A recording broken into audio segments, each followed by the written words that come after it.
Iran ಮತ್ತು Israel ನಡುವೆ ಭೀಕರವಾದಂತಹ ಕಾಳಗ ಶುರುವಾಗಿ ಇವತ್ತು 3ನೇ ದಿನ. ಇವತ್ತು ಕೂಡ ಪರಸ್ಪರ ದೇಶಗಳಲ್ಲಿ ದಾಯಾದಿ ಕಲಹ ಅನ್ನೋದು ವಿಪರೀತವಾಗಿತ್ತು. ದಾಯಾದಿಗಳು ಅಂತ ನಾವು ಯಾಕೆ ಹೇಳ್ತೀವಿ ಅಂದ್ರೆ ಇವರೆಲ್ಲರದ್ದು ಕೂಡ ಮೂಲಭೂತ ಅಥವಾ ಇವರೆಲ್ಲರನ್ನ ಒಗ್ಗೂಡಿಸಿದ್ರೆ ಅದನ್ನ ಅಬ್ರಹಂ ಕಾನ್ಫ್ಲಿಕ್ಟ್ ಅಂತ ಕರಿಬಹುದು ನಾವು. ಗಲ್ಫ್ ರಾಷ್ಟ್ರಗಳಲ್ಲಿ ಬೆಂಕಿಯುಂಡೆ ಕಾಣಿಸ್ತಾ ಇದೆ. ಇರಾನ್ ಮೇಲೆ ದಾಳಿ ತೀವ್ರಗೊಳಿಸೋದಕ್ಕೆ ಇಸ್ರೇಲ್ ಮುಂದಾಗಿದೆ.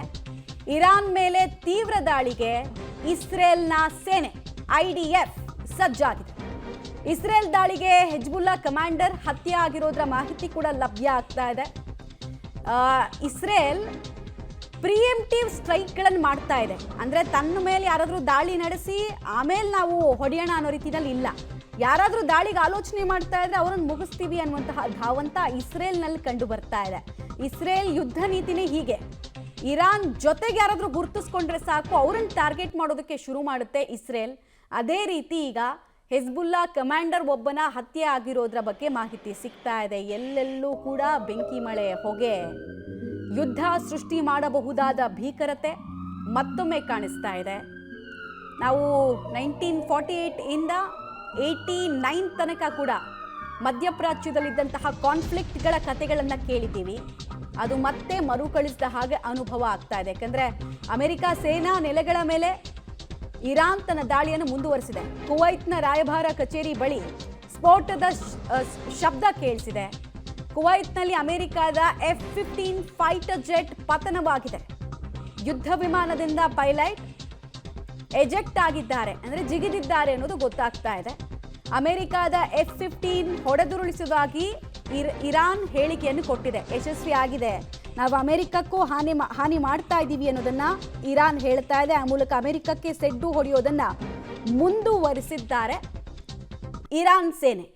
ಕುವೈತ್ನಲ್ಲಿ ಆಗಿರುವಂತಹ ಘಟನೆ ಇದು. F-15, F-16 ಎಲ್ಲವೂ ಕೂಡ ಫೈಟರ್ ಜೆಟ್ಗಳು ಅಮೆರಿಕಾದ ತಯಾರಿಯಲ್ಲಿ. ಇನ್ಫ್ಯಾಕ್ಟ್ ಮ್ಯಾನುಫ್ಯಾಕ್ಚರು, ಪ್ರೊಡಕ್ಷನು, ಸೇಲ್ ಎಲ್ಲವೂ ಕೂಡ ಅಮೆರಿಕದ್ದೇ. ಇಂಡಿಜಿನಿಯಸ್ ಆಗಿ ಅಮೆರಿಕದೇ ಫೈಟರ್ ಜೆಟ್ಟು. ಬಟ್ ಅದು ಪತನ ಆಗ್ತಾ ಇರೋ ಸಂದರ್ಭವನ್ನು, ಆ ವಿಜುವಲ್ಸನ್ನು ಕೂಡ ಇರಾನಿಯನ್ ಮೀಡಿಯಾ ಹಂಚಿಕೊಳ್ತಾ ಇದೆ. Most advanced superior fighter jet ಅಂತ F-15 ಅನ್ನು ಕರೀತಾರೆ.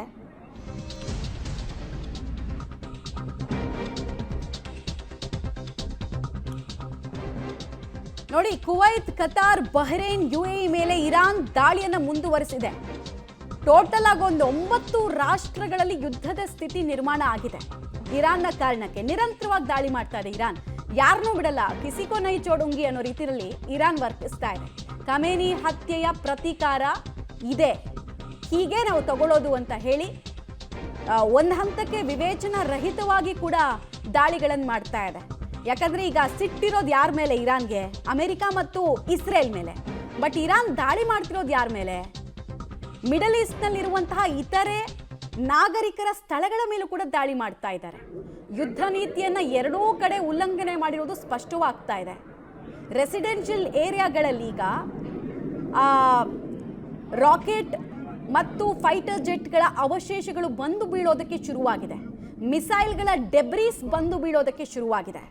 ಇದರ ಕಾರಣಕ್ಕೆ ಸಾರ್ವಜನಿಕರು ಕೂಡ ಪ್ರಾಣ ಕಳೆದುಕೊಳ್ಳುವ ಆತಂಕದಲ್ಲಿದ್ದಾರೆ. ಯುದ್ಧದ ಕಾರ್ಮೋಡ ಮಧ್ಯಪ್ರಾಚ್ಯವನ್ನ 2 ಅಥವಾ 3 ಭಾಗ ಮಾಡುತ್ತಾ ಅನ್ನುವಂತಹ ಪ್ರಶ್ನೆ ಇದೆ. ನೀವು ವಿಜುವಲ್ಸ್ ನೋಡ್ತಾ ಇದ್ದೀರಲ್ಲ, ಇದು F-15 ಫೈಟರ್ ಜೆಟ್ ಅನ್ನ ನಾವು ಹೊಡೆದುರುಳಿಸಿರೋದಾಗಿ ಹೇಳಿರುವಂತಹ ಸಂದರ್ಭದ ವಿಜುವಲ್ಸ್. ಡೀಟೇಲ್ಸ್ ಕೊಡ್ತಾರೆ ಶಬೀರ್. ಇರಾನ್ ಸಿಟ್ಟಿರೋದು ಅಮೆರಿಕ ಮತ್ತು ಇಸ್ರೇಲ್ ಮೇಲೆ. ಬಟ್ ತನ್ನ ಮಣ್ಣಿನಲ್ಲಿ, ಅಂದರೆ ಇತರೆ ರಾಷ್ಟ್ರಗಳು ಅವರವರ ಮಣ್ಣಿನಲ್ಲಿ ಅಮೆರಿಕಾಗೆ ನೆಲೆ ಕೊಟ್ಟರು, ಈ ಕಾರಣಕ್ಕೆ ನಮ್ಗೆ ಈ ಸ್ಥಿತಿ ಬಂತು ಅನ್ನೋ ಸಿಟ್ಟನ್ನು ಹೀಗೆ ತೋರಿಸ್ತಾ ಇದ್ದಾರಾ? ನಾಗರಿಕರನ್ನ ಟಾರ್ಗೆಟ್ ಮಾಡೋದಕ್ಕೆ ಶುರು ಮಾಡಿದೆಯಾ ಇರಾನ್ ಅನ್ನೋ ಸಣ್ಣ ಅನುಮಾನ ಇದೆ.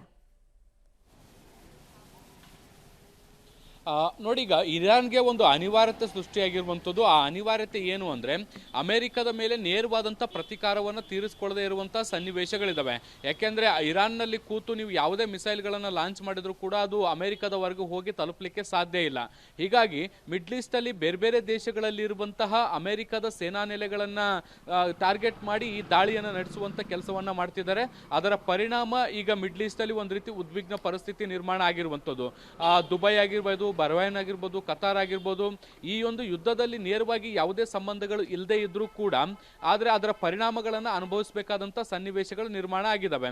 ಹೀಗಾಗಿ ಬೇರೆ ದುಬೈ ಮತ್ತು UAE ಈಗಾಗಲೇ ಇರಾನ್ಗೆ ವಾರ್ನಿಂಗ್ ಅನ್ನು ಕೂಡ ಪಾಸ್ ಮಾಡಿರುವಂಥದ್ದು, ಯಾವುದೇ ಕಾರಣಕ್ಕೂ ನೀವು ನಮ್ಮ ಮೇಲೆ ದಾಳಿಯನ್ನು ಮಾಡುವಂತಿಲ್ಲ ಅನ್ನುವಂಥ ನಿಟ್ಟಿನಲ್ಲಿ ಒಂದಿಷ್ಟು ಆಕ್ರೋಶವನ್ನು ಕೂಡ ಹೊರ ಹಾಕಿದ್ದಾವೆ. ಆದಾಗ್ಯೂ ಕೂಡ ಮುಂದೆ ದಾಳಿಗಳನ್ನು ಇರಾನ್ ಮುಂದುವರಿಸಿರುವಂಥದ್ದು ಅಮೆರಿಕದ ಸಂಪೂರ್ಣವಾದಂತಹ ಆಸ್ತಿಗಳೇನಿದ್ದಾವೆ, ನೆಲೆಗಳೇನಿದ್ದಾವೆ ಅವುಗಳನ್ನು ಧ್ವಂಸ ಮಾಡಲೇಬೇಕು ಅನ್ನುವಂತಹ ತೀರ್ಮಾನಕ್ಕೆ ಬಂದಿರುವಂಥದ್ದು. ಆ ಮೂಲಕ ಅಮೆರಿಕದ ವಿರುದ್ಧ ಪ್ರತೀಕಾರವನ್ನು ತೀರಿಸ್ಕೊಳ್ತೀವಿ ಅನ್ನುವಂತಹ ಒಂದು ಮಹತ್ವದ ಹೆಜ್ಜೆಯನ್ನು ಇಟ್ಟಿರುವಂಥದ್ದು. ಇನ್ನು ಇಸ್ರೇಲ್ನ ಮೇಲೆ ನೇರವಾದಂತಹ ದಾಳಿಯನ್ನು ಮಾಡಲಿಕ್ಕೆ ಸಾಧ್ಯ ಇದೆ.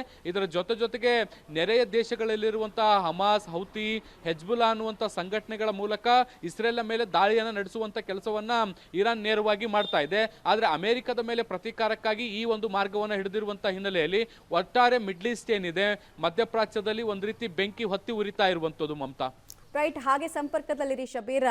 ಇರಾನ್ನಿಂದ ಆಗ್ತಾ ಇರುವಂತಹ ದಾಳಿ ಮಧ್ಯಪ್ರಾಚ್ಯದ ನೆಮ್ಮದಿಯನ್ನ ಕಸಿದಿರೋದನ್ನು ನಾವು ಗಮನಿಸ್ತಾ ಇದ್ದೀವಿ. ಎಲ್ಲೆಲ್ಲೂ ಕೂಡ ಯುದ್ಧದ ಸನ್ನಿವೇಶ ಮತ್ತು ಅನೇಕ ಬಿಲ್ಡಿಂಗ್ಗಳು ಧ್ವಂಸ ಆಗಿದೆ. ತುಂಬಾ ಜನ ನಾಗರಿಕರಿಗೆ ಇದರ ನೇರ ಬಿಸಿ ತಟ್ಟೋದಕ್ಕೆ ಸ್ಟಾರ್ಟ್ ಆಗಿದೆ. ಆಮೇಲೆ ಈಗ ಜಗತ್ತಲ್ಲಿ ಯಾವುದೋ ಎರಡು ರಾಷ್ಟ್ರದ ಮಧ್ಯೆ ಯುದ್ಧ ನಡೀತಾ ಇದೆ ಅಂದ್ರೆ ಅದು ಕೇವಲ ಆ ರಾಷ್ಟ್ರಕ್ಕೆ ಮಾತ್ರ ಉಳಿಯಲ್ಲ. ಮಧ್ಯಪ್ರಾಚ್ಯದಲ್ಲಿ ಮಳೆ ಆದ್ರೆ ಭಾರತ ಕೂಡ ಕೊಡೆ ಹಿಡ್ಕೊಳ್ಬೇಕಾದ ಸ್ಥಿತಿ ಇದೆ. ಏನಕ್ಕಂತ ಮುಂದಿನ ಹಂತದಲ್ಲಿ ಹೇಳ್ತೀವಿ ಆ ಡೀಟೇಲ್ಸ್ ಅನ್ನ.